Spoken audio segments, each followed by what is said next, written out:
Il faut être concentré, ça va être difficile. Ok? La journée entière, elle va être difficile parce que ça va être une des courses les plus chaudes qu'on a eues depuis le début de la saison. Franchement, on est content de vous. Hier, vous avez tous fait une bonne journée, d'accord? On vous a tous donné, chacun individuellement, des cartes pour pouvoir aller chercher un meilleur chrono. Donc concentrez-vous sur ce qu'on vous a dit hier. Si vous bossez ça, oui, ça va être dur, mais oui, vous êtes capable de rouler plus vite. Donc maintenant, on ne peut plus rien faire pour vous, comme on dit avec José. C'est hier on a bossé, jeudi on a bossé. Là aujourd'hui, c'est vous qui avez les cartes. Donnez tout et faites-vous plaisir. Le dimanche,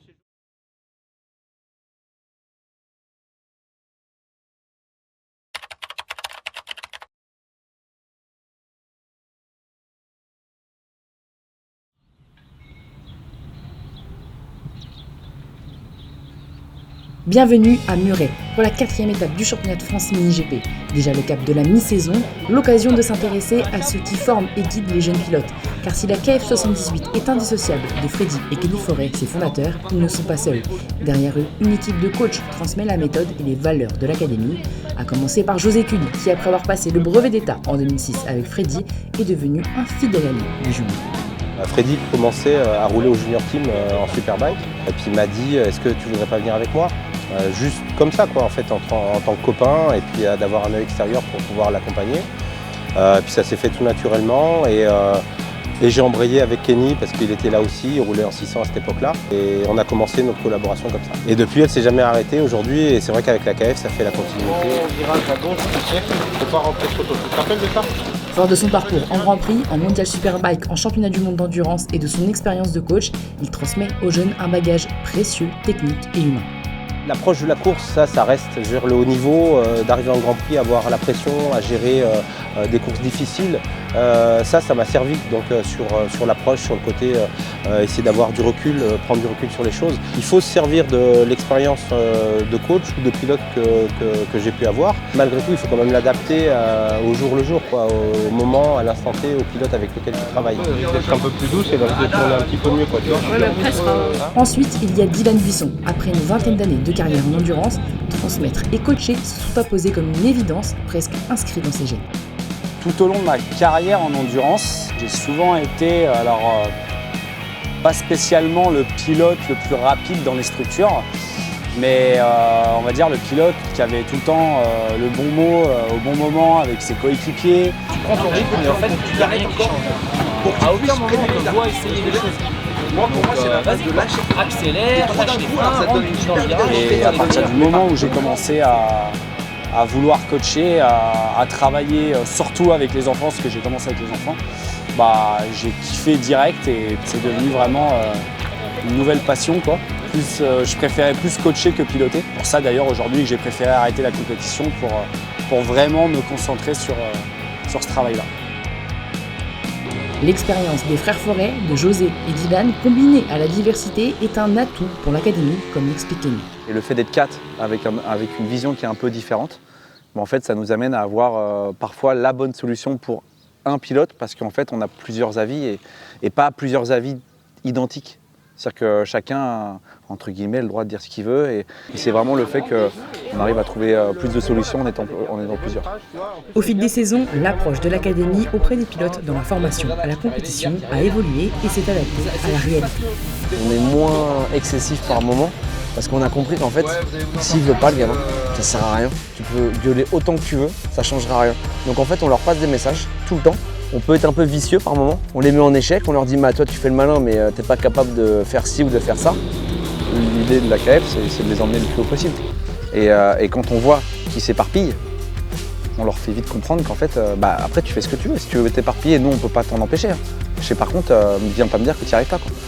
Et oui, n'oublions pas que nous parlons d'enfants âgés de 9 à 14 ans, avec une manière de communiquer bien différente de celle utilisée pour un adulte. Il faut avoir un discours vraiment adapté avec les enfants, peser ses mots pour qu'ils le comprennent.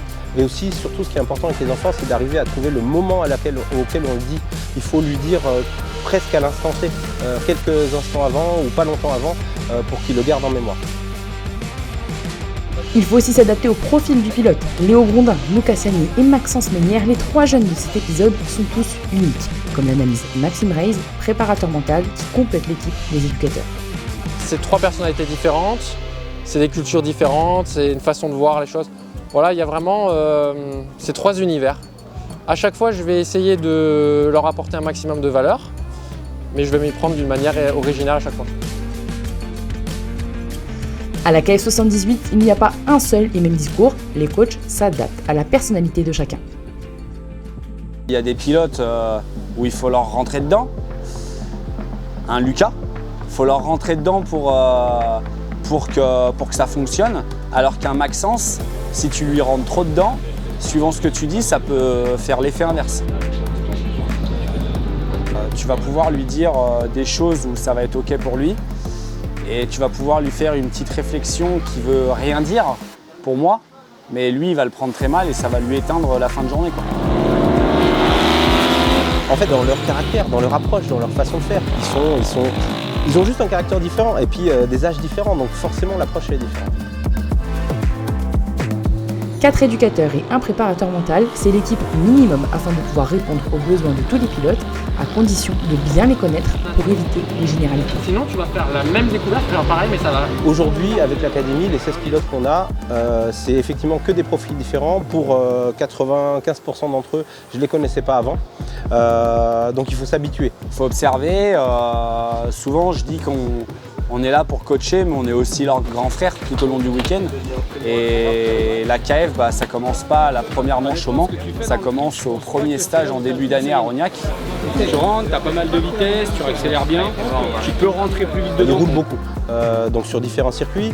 Et c'est vrai que déjà là, ça nous permet d'avoir des contacts, de voir un petit peu comment ils réagissent. Parce que c'est très difficile d'arriver sans connaître quelqu'un, d'arriver à trouver les bons mots, à le percevoir pour qu'il puisse performer au moment de la course. C'est super important d'apprendre à les connaître dès le début de saison, justement pour voir tous ces profils différents et pour que quand on arrive à la première course, on sache quoi dire au bon moment à chacun des pilotes. Parce qu'on ne peut pas dire la même chose à tout le monde. Là, ça va être quelques 1 mètre, 2 mètres de plus et la moto, elle sera mieux pour accélérer et puis surtout, tu pourras accélérer beaucoup plus Si les franchement. coachs expliquent leur façon d'aborder les choses, il est tout aussi important de comprendre comment cela est vécu par les enfants.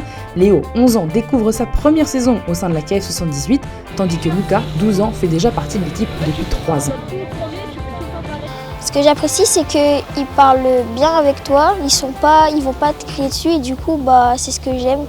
J'aime bien quand c'est bien, ils disent les bonnes choses en plus, c'est vrai ce qu'ils disent. Et du coup, ça me donne plus envie d'essayer de faire. De plus en plus, j'essaye de progresser et ça marche.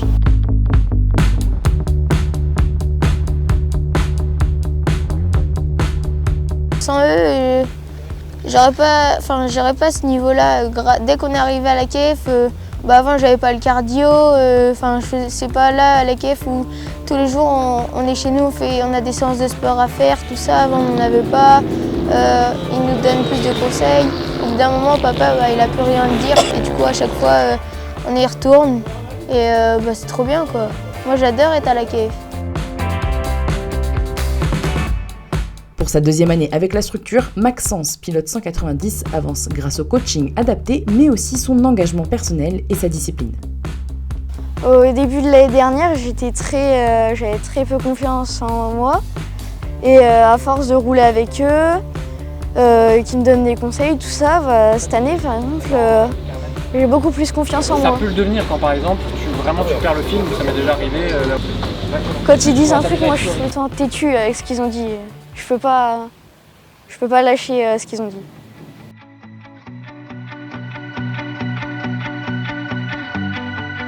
Cette persévérance, c'est en résumé tout ce que l'Académie souhaite laisser aux enfants.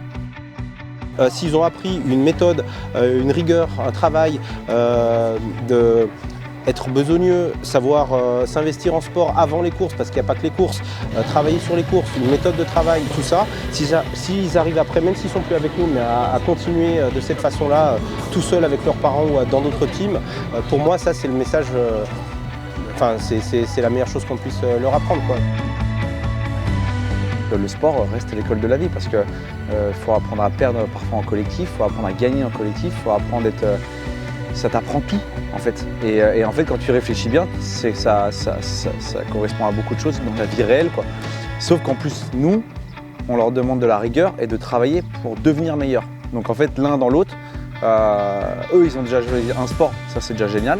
Et après, l'AKF, ça t'apprend à voir les choses différemment. Et si ça peut servir pour la suite, bah, c'est du pain béni pour nous. Enfin, c'est l'objectif aussi. Ah, putain, j'ai compris un nouveau truc. T'as compris ? Aussi, de garder en mémoire les enseignements et les conseils que chaque coach peut leur transmettre. J'ai envie qu'ils puissent profiter de l'aventure, quel que soit leur niveau, quel que soit leur résultat, et leur donner aussi des outils concrets pour pouvoir gérer les situations qu'ils sont obligés d'affronter et qu'ils puissent en profiter au maximum. Surtout à leur âge, je veux qu'ils partent d'ici, même s'ils changent de team plus tard et tout ça, qu'ils aient ce plaisir à avoir à être sur la moto, que ça se passe bien ou pas bien, qu'ils gardent le sourire et qu'ils gardent de l'énergie pour les séances d'après, pour les saisons d'après, etc. Enfin, voilà, ce que je veux qu'ils gardent, c'est la joie de vivre tout simplement en fait. Et kiffer leur week-end de course et non pas ruiner un week-end de course juste parce qu'il y a eu un mauvais résultat ou une chute, quoi. Du positif à bloc tout le temps. Et que ça qui fonctionne de toute façon. C'est sur ces dernières paroles encourageantes et conseils avisés que la première journée du week-end s'achève avant de laisser place au premier temps fort de cette 4e étape à Muret. Et que le lendemain, je te demande de refaire la même dictée, est-ce que tu seras meilleur? Oui. Pourquoi? Parce qu'il faudra travailler. Où tu as fait des erreurs. Et où la prof t'a dit que tu as fait une erreur. D'accord? Et sur le surlendemain, tu as la même dictée et encore la même. Je vais être encore meilleur. Ok. Ok. Et bah, un week-end de course, c'est pareil. C'est la même piste, c'est la même moto, c'est le même pilote, c'est les mêmes pneus. Et tu fais des erreurs. Est-ce que tu les corriges toutes tes erreurs à chaque fois? Bref, allez, on vous laisse pas. Profitez de ce soir et demain c'est la Camille. J'ai fait un peu en mode forain là. Il manque Léandre, il manque Victor. Après un burpees, ouais, c'est pas une pompe. Allez, on redescend, on se replace. Une journée très chaude attend les pilotes dès le samedi matin. Au programme, un réveil musculaire, comme avant chaque séance, suivi de la mise en confiance habituelle par les coachs avant les qualifications. Ça va être difficile, ok? La journée entière, elle va être difficile parce que ça va être une des courses les plus chaudes qu'on a eues depuis le début de la saison. Pour ceux qui étaient là l'année passée, vous avez vu que c'était une course difficile ici, hein, ok? Donc attendez-vous à quelque chose de difficile jusqu'à ce soir, ok? Et ça va être de plus en plus dur, plus on va arriver dans la journée, plus ça va être difficile. Franchement, on est content de vous. Hier, vous avez tous fait une bonne journée, d'accord? On vous a tous donné, chacun individuellement, des cartes pour pouvoir aller chercher un meilleur chrono.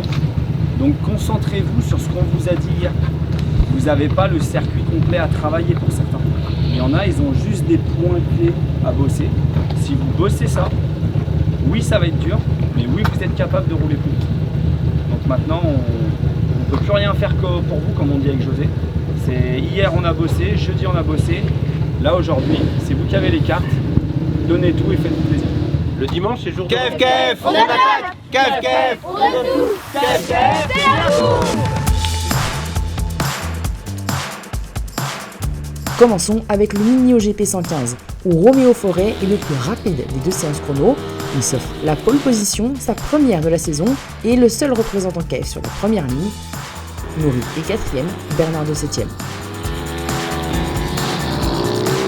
En 160, Léo Grondin améliore de près de 2 secondes son temps entre les deux séances, lui permettant de se qualifier en 7e position pour les courses. La première place se joue entre Martinez et Legrand pour moins d'un dixième. C'est ce dernier, le numéro 55, qui s'adjuge la pole. Côté 190, Maxence Meyer réalise le 8e temps en Occitanie et partira de la 3e ligne. Son coéquipier Lucas Sagné complète lui la première en établissant le 3e chrono à l'issue des qualifications. Le pilote KF78 le plus rapide est Adam Trojanowski, il s'élancera de la 2e position sur la ligne. Mais là, c'est bon, c'est cool. Moi, je suis content. Je revois le Adam qui me met de l'angle et quand on te revoit dans l'entrée dans le virage, je me dis, oh putain, c'est quoi ce bordel? Tu vois? Et t'as vu pourquoi? Tu sors un tout petit peu moins les fesses parce que t'es plus grand, donc il dérange moins. Et t'es un peu plus sur l'avant et la moto elle tourne mieux, tu reprends ta vitesse, tout est mieux. Là, Maintenant que tu commences à avoir de la vitesse de passage, tu rentres avec plus de vitesse, et ben là du coup tu peux passer la 3. Si jamais tu vois qu'en course, par exemple tu es en bagarre et tu vois que tu n'as pas de rythme parce que par exemple tes pneus, tu perds du grip, tu sens que tu ne peux plus accélérer correctement, là tu mets la 2.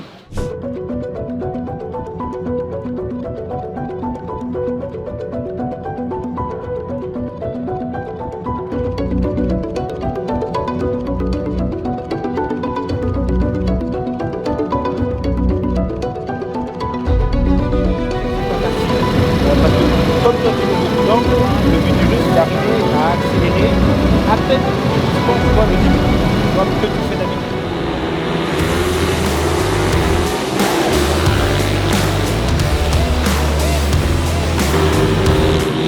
Au départ de la première course des 115, Roméo Forêt prend un bon envol, mais se fait rapidement dépasser par le numéro 92, Zach Merriot. Thomas Nourry ne compte pas les laisser filer et s'accroche aux 2 hommes de tête.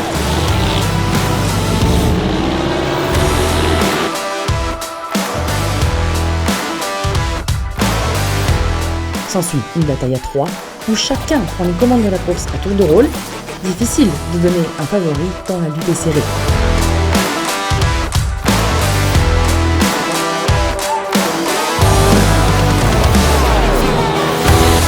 De retour en tête, Forêt sauve une chute de justesse dans le dernier virage, mais perd sa première place au profit du 92 dans les derniers instants de course. Il termine 3e. Nourry passe la ligne d'arrivée 2e à seulement 15 centièmes du vainqueur.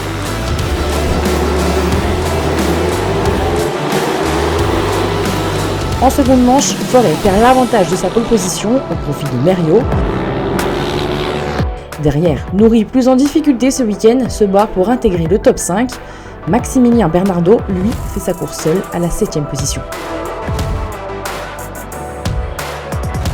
À mi-course, le drapeau rouge est agité, les pilotes repartent pour un sprint. Mal engagé après un mauvais départ, Forêt doit tout recommencer. À 3 tours de la fin, il dépasse le 84 et se lance à la poursuite de Merriot. Déterminé, le pilote KF est même plus vite qu'en qualification, mais manque de temps. Le 78, deuxième, termine à moins de 4 dixièmes de son adversaire. 8.3 dans le dernier tour. C'est ce que tu as montré, d'accord? Allez, sois fier de toi, sois fier de toi. Moi je préfère presque ça qu'une victoire. Là franchement t'as été très fort. Concernant le résultat des autres pilotes de l'académie, Bernardo termine 6e de la première course et finit 8e de la deuxième manche. Nourry est quant à lui 5e. Au championnat, Roméo Forêt reste leader avec 10 points d'avance sur Merriot. Nourry conserve la 3e place au général.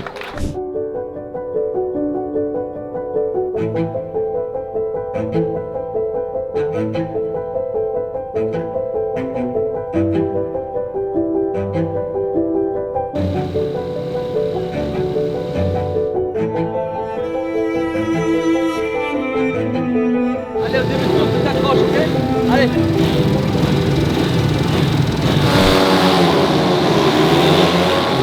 En catégorie 160, Léo Grondin, parti de la 7e place, gagne une position dès le premier tour et il se place à l'arrière d'un groupe majoritairement composé de pilotes KF avec Arthur Legrand en chef de file.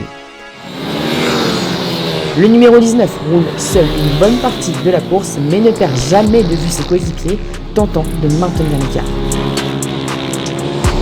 Malheureusement, Léo se fait surprendre par un high side, un drapeau rouge interrompt la course mais plus de peur que de mal pour le pilote KF.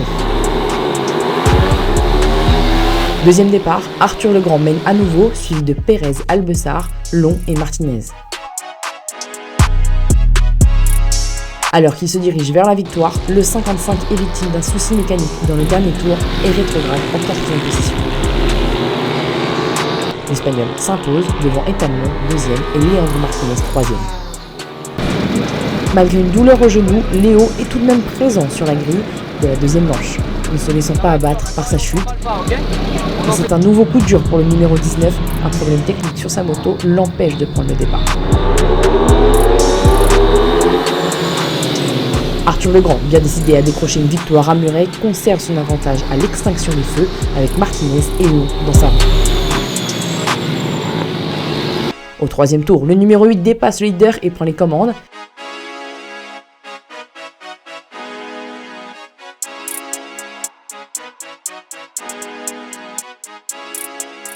Quelques tours plus tard, Long gagne une position et il est 2e. Legrand complète le trio de tête.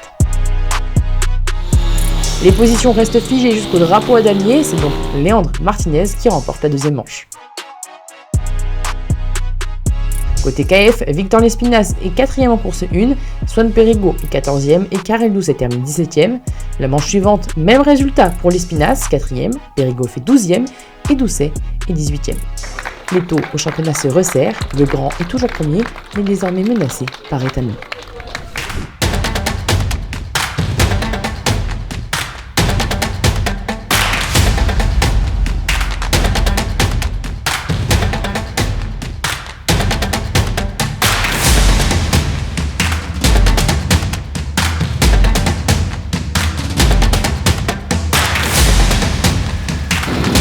Tu lâches rien, tu poses pas de questions, t'attaques, ok?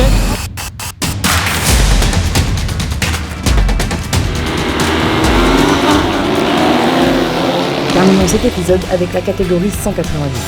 Lucas Sagnier, 3e sur la grille, rétrograde d'une position dans le premier tour au profit de Timéo Buchet, mais reste dans sa roue pour tenter d'accrocher le podium. Maxence Meyer remonte quant à lui à la 6e place. S'il ne parvient pas à rester au contact du groupe de tête, le numéro 71 défend sa position face au numéro 79, Donny Dorazio. Au 6e tour, Sagnier chute dans la courbe rapide. Trop douloureux, il ne peut repartir. Son week-end s'arrête là. Meyer, en difficulté sur une moto capricieuse, se fait doubler en fin de course, mais termine néanmoins 6e.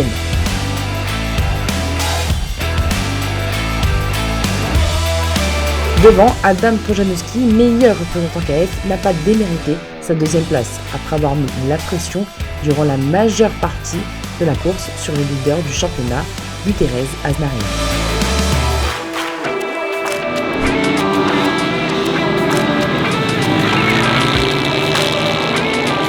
En course 2, Maxence Meyer est à nouveau confronté à Donny Dorazio et tourne autour de la 7e place. Il tente de garder davantage le contact avec la tête du peloton.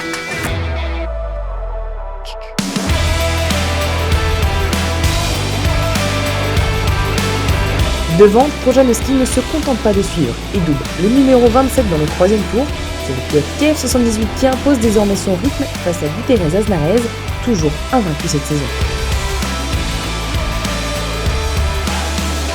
À quelques minutes du damier, le Colombien reprend ses droits et remporte la victoire. Trojanowski termine à nouveau 2e, mais a montré de progrès très encourageants. Pour Maxence, la fin du week-end est plus calme, avec une moto plus docile, il conserve la 7e place. Tu commences à avoir un bon niveau. Ah, il t'en manque encore un petit peu par rapport au premier, malgré tout, tu fais des choses bien. Et là, quand il y a tout qui s'accumule, c'est un week-end galère. Okay, mais ça fait progresser, tu vois. Hein? Ah oui, c'est dur. Concernant le résultat des autres pilotes 190 en première manche, Buchet est 3e, Boyer 7e et Reissi est contraint à l'abandon après une chute.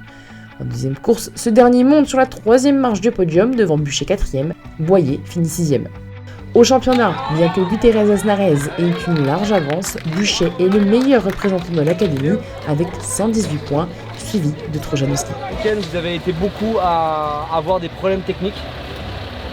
Un week-end fait de haut et de bas pour la KF78 Academy qui se donne rendez-vous fin juillet pour la 5e manche du championnat de France mini-GP à Paris-sous-Braille. Et n'oubliez pas, quand vous avez un problème mécanique et que vous n'avez pas gagné la victoire, pensez à Fabio Quartararo à Silverstone.